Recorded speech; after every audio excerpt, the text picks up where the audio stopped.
I would say that if black males, just like black females, if we as a people begin to understand the system of racism, white supremacy, and what that system has specifically done to us as a total people and black male persons in particular, you see, then we will begin to, it's like understanding the war that's being conducted against you.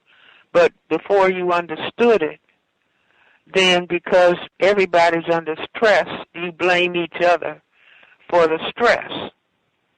Racism, white supremacy is doing certain specific things to black people in general and black male persons in particular. And I would say the biggest thing that it happens to black male persons in particular is taking the father out of the home so that there's no adult male guidance for younger black males' behavior, no giving black male children a sense of security, that they end up having to seek the security of gangs and all the destructiveness that goes along with that. And the gangs themselves are a product of the system of racism, white supremacy.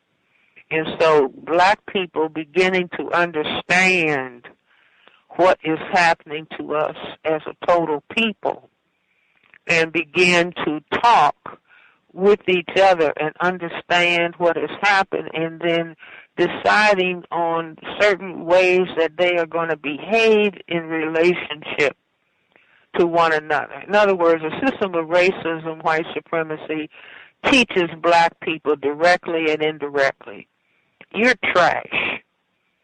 And so if we don't understand that we are internalizing that communication, then we begin to look at each other as trash and relate to each other with complete disrespect. Now, you know, of course, there are a lot of people who will be saying, I don't do that. I don't. Fine. The exception proves the rule. But it's how do we relate overall to each other? And so if people begin to understand countering the impact of racism, white supremacy, so we determine that we are not going to name call one another, or that we are not going to be discourteous and disrespectful to one another. We consciously determine that we are not going to curse one another. We consciously determine that we are not going to play with sex so that the joke is on the offspring.